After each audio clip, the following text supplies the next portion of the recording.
बिस्मिल्लाहिर्रहमानिर्रहीम अस्सलाम वालेकुम। मैं अपने मोअज़्ज़ज़ नाज़रीन और प्यारे दोस्तों को और मैसा सीक्रेट शेफ़ के किचन में खुश आमदीद कहता हूँ। आज मैं आपके साथ लोरी फ्राइड फ़िश की रेसिपी को शेयर करूँगा और साथ तवा फ्राइड फ़िश भी बनाऊँगा। सर्दियों की आमद से पहले मैंने सोचा क्यों ना आपके साथ लोरी फ्राइड फ़िश की रेसिपी को शेयर किया जाए और तवा फ्राइड फ़िश की रेसिपी को बनाया जाए। और इस वीडियो में मैं आपके साथ ये टिप भी शेयर करूंगा कि मछली से आने वाली स्मेल को कैसे दूर किया जाता है। तो चलें यहाँ स्टार्ट करते हैं इस रेसिपी को। बिस्मिल्लाहिर्रहमानिर्रहीम। मछली का मसाला बनाने के लिए ये मेरे पास नमक है जो तकरीबन आधा खाने के चम्मच के बराबर है। इसके बाद ये पिसी लाल मिर्चें हैं, ये 1 खाने के चम्मच के बराबर। इसके साथ दड़ा मिर्च है, ये आधा खाने के चम्मच के बराबर है। ये अजवाइन है जो तकरीबन 1 खाने के चम्मच के बराबर है। इसके साथ ये सिरका है जिसको मैंने मछली से वॉश करना है। और इसके साथ ये हल्दी पाउडर है जो तकरीबन आधा खाने के चम्मच के बराबर है। इसके साथ ही सूखा धनिया है कुटा हुआ, ये 2 खाने के चम्मच के बराबर है। इसके साथ ज़ीरा है 1 खाने के चम्मच के बराबर। आपने इन तमाम मसालों को अच्छे तरीके से इस तरह मिक्स कर लेना है। इसके बाद ये सिल्वर फिश है जिसको मैंने इस तरह स्लाइस काट कर रख लिया है। इसके अंदर आपने 1/4 कप के बराबर सिरका डालना है और उसके बाद आपने इसके अंदर पानी जो है 1 गिलास के बराबर डालकर आपने इसको अच्छे तरीके से वॉश कर लेना है और 10 से 15 मिनट के लिए रख देना है ताकि इसके अंदर जो ब्लड है और पानी वो निकल जाए। तो इसके बाद आपने इस तरह इन मछली के पीसों को स्क्वीज़ कर लेना है ताकि मछली बिल्कुल ड्राई हो जाए। तो इसके बाद ये मैं मसाला ले लूँगा। इस मसाले में आपने मछली का एक पीस डिप करके यानी अच्छे तरीके से इसकी कोटिंग कर लेनी है इस मसाले के साथ। तो आपने तमाम मछली के पीसों को इस तरह इस मसाले से कोट करके रख लेना है और इसको आपने अदरक लहसुन 1 खाने के चम्मच के बराबर डालना है और इसको आपने मिक्स कर लेना है और इसको कवर करके आपने 1.5 घंटे के लिए चिलर के अंदर रख देना है।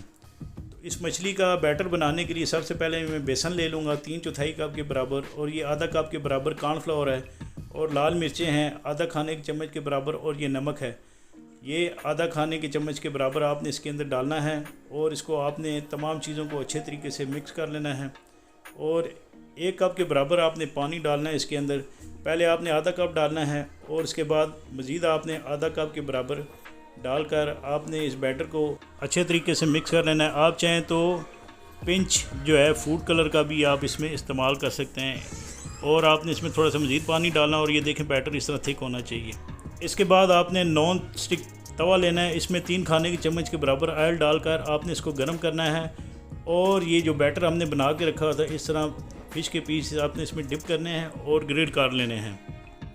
आपने मछली के हर साइड को तकरीबन 4 से 5 मिनट तक पका लेना है। इस ग्रिल तवा फ़िश को आपने हर 4 मिनट के बाद टर्न करना है। आपने इसको मीडियम हाई हीट पर पकाना है। तो इस तरह आपने इसको टर्न कर लेना है और आपने इस मछली को इतनी देर तक पकाना है जब तक इसका कलर थोड़ा सा लाइट ब्राउन नहीं हो जाता है। इस तरह फ़िश जो है ये जल्दी कुक होने वाली चीज़ है यानी जल्दी पक जाती है। तो आपने हर 3-4 मिनट के बाद इस तरह इसको टर्न करना है और इसके बाद मैं इसको निकाल लूँगा। ये फ़िश तैयार हो चुकी है। अब मैं मछली फ्राई करने के लिए 1 लीटर के बराबर ऑयल डालूँगा नॉन स्टिक कढ़ाई में और इसकी चूल्हे की फ्लेम को ऑन करके आपने मीडियम हाई हीट पर इस मछली के पीसों को फ्राई करना है। आपने मछली को ज़्यादा देर यानी तेज़ हीट पर फ्राई नहीं करना, नहीं तो ये अंदर से कच्ची और बाहर से ब्राउन हो जाएगी। तो ये आपने इस तरह तकरीबन 10 से 15 मिनट तक इनको फ्राई करना, उसके बाद निकाल लेना है।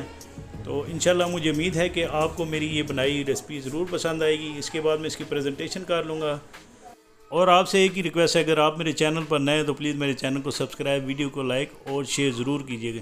इसके अलावा आपने कुकिंग से कोई मालूमात लेनी है तो मुझे कमेंट्स बॉक्स में कमेंट करें, मैं इंशाल्लाह आपको ज़रूर रिप्लाई करूँगा। इसके साथ ही आपसे इजाज़त चाहता हूँ। अल्लाह हाफ़िज़।